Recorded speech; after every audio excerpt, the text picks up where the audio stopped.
राजयोगिनी परमादरणीय ब्रह्म कुमारी मोहिनी दीदी जी, राजयोगी ब्रह्म कुमार करुण भाई जी, ब्रह्म कुमारी चंद्रकला दीदी जी, ब्रह्म कुमार शंतनु भाई जी, प्राध्यापक डॉक्टर मानसिंह जी Parmar, doctor S Shastri ji, doctor Rajiv Pathak ji, Shrimati Alpa Dwivedi, Brahma Kumari सरला बहन, के सभी बंधु नेशनल मीडिया के कॉन्फ्रेंस के 2025 में उपस्थित विभिन्न प्रदेशों से आए सभी मीडिया बंधु छाया चित्रकार, इनका मैं राजस्थान की ओर से उनको बहुत बहुत बधाई देता हूँ, धन्यवाद देता हूँ।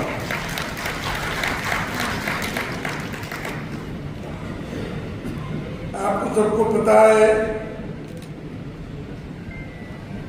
कि ब्रह्म कुमारी प्रजापिता ब्रह्म कुमारी ईश्वरीय विश्वविद्यालय के इस गरिमामय कार्यक्रम में आप सभी के साथ यहाँ उपस्थित होकर मुझे अत्यंत प्रसन्नता की अनुभूति आ रही है।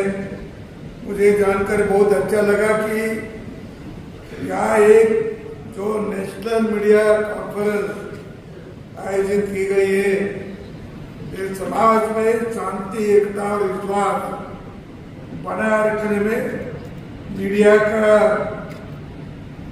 बहुत महत्वपूर्ण भूमिका है। मीडिया को लोकतंत्र का चौथा स्तंभ भी बोलते हैं। मैं ये मानता हूँ कि मीडिया लोकतंत्र का चौथा स्तंभ इसीलिए है, वो लोकतंत्र की जड़ों को सींचकर उसे सदा हरा रखने का कार्य करता है। लोकतंत्र हमारे देश में बहुत सालों से हमारे भारत के लोगों के रक्त में ही लोकतंत्र है। मुझे याद है, मैं पढ़ा भी, चंद्रगुप्त का राज था, आचार्य जी वहां काम करते थे और उसी समय पाटना में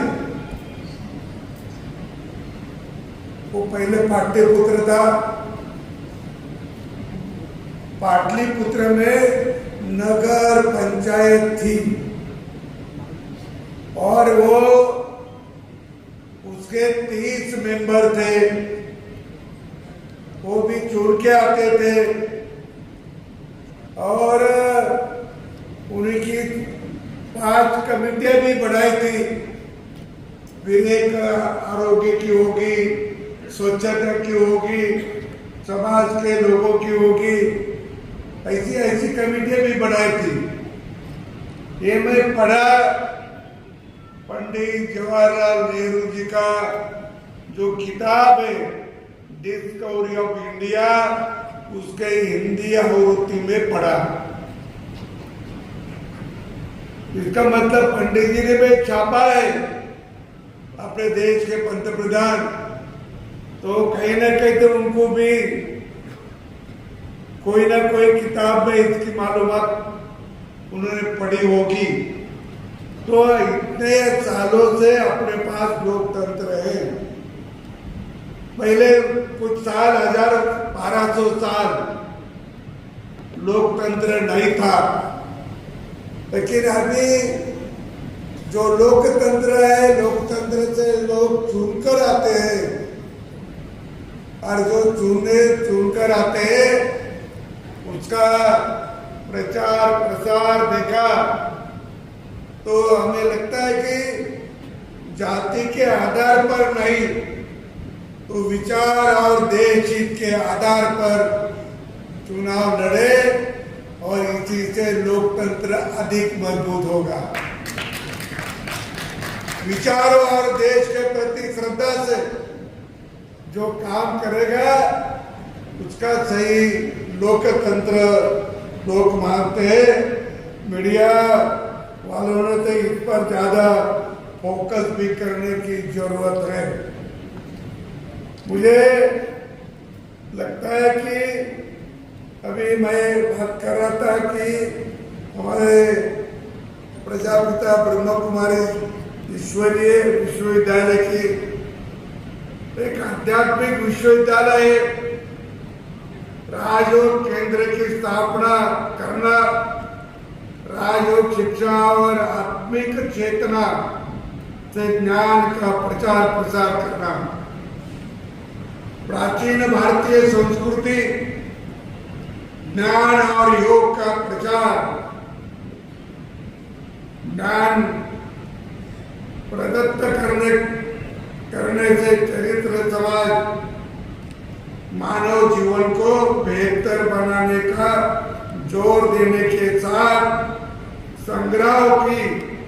संग्रहालय किताबों के प्रदर्शनियां, सेमिनार और सम्मेलनों का आयोजन, भाईचारों के समर्थन, साक्षरता बढ़ावा देता है। एक महत्वपूर्ण काम हमारे ब्रह्मा कुमारी ईश्वरी विश्वविद्यालय की ओर से चलता है और भी कुछ काम करते हैं। नशा मुक्ति हो, पर्यावरण जागरूकता हो, अंधविश्वास पर विश्वास न रखना, ये भी काम करते हैं। मुझे याद है मैं पढ़ा है कि 1937 में इनकी स्थापना हुई और वो कराची में हुई। और कराची में जब हुई तो दादा लेखराजी उनको ब्रह्मा बाबा ही अब कहते हैं और ब्रह्मा बाबा के नाम से वो सब परिचित है। उन्होंने वहां स्थापन की और स्वातंत्र के बाद 1-2-3 साल में उनको लगा कि आप पाकिस्तान में रहना ठीक नहीं, तो इधर वो पहले भी आते थे। उनका जो हीरे का व्यापार था और इसीलिए इनके यहाँ उदयपुर के महाराजा के तरफ भी आते थे, पहले भी आते थे। इसलिए सब परिसर जो है ये उनको मालूम था। फिर उन्होंने ये सोचा कि अपन भारत में जाएंगे। भारत में कहा जाएंगे तो उनको लगा कि ये तो गुजरात से नजदीक है और उन्हें के सभी जो ब्रह्मा कुमारी थी वो सब की सब यहाँ आई। अभी उन्हीं का जो आई थी उधर से वो कोई नहीं रही। हमारी मोहिनी देवी भी यहाँ की है और यहाँ का उन्होंने काम किया। और ऐसे ब्रह्मा कुमारी बहुत काम करते हैं, हर गांव में जाते हैं। जहाँ जहाँ उनका राजयोग केंद्र है वहाँ लोगों को, महिला को विशेषता वो अच्छा रहने का, शांति से रहने का या उनके जीवन में तरक्की हो, ऐसी बातें उनको बताकर अपने इस पे जोड़ी जाती है। और एक विश्व में महिलाओं का इतना बड़ा संगठन और कहीं नहीं, वो केवल प्रजापिता ब्रह्म कुमारी का है। दूसरा कौन सा विश्व में इतना बड़ा संगठन नहीं है महिलाओं का, ये भी आप जानते हैं। और इनकी जो संस्कृति अपनी, वो संस्कृति भी बचाने का काम कर रही। तपश्चर्या, योगा, आयुर्वेद, वेद, त्याग, समर्पण, त्योहार, विवाह पद्धति, ब्रह्मचर्य, गुरुकुल शिक्षा,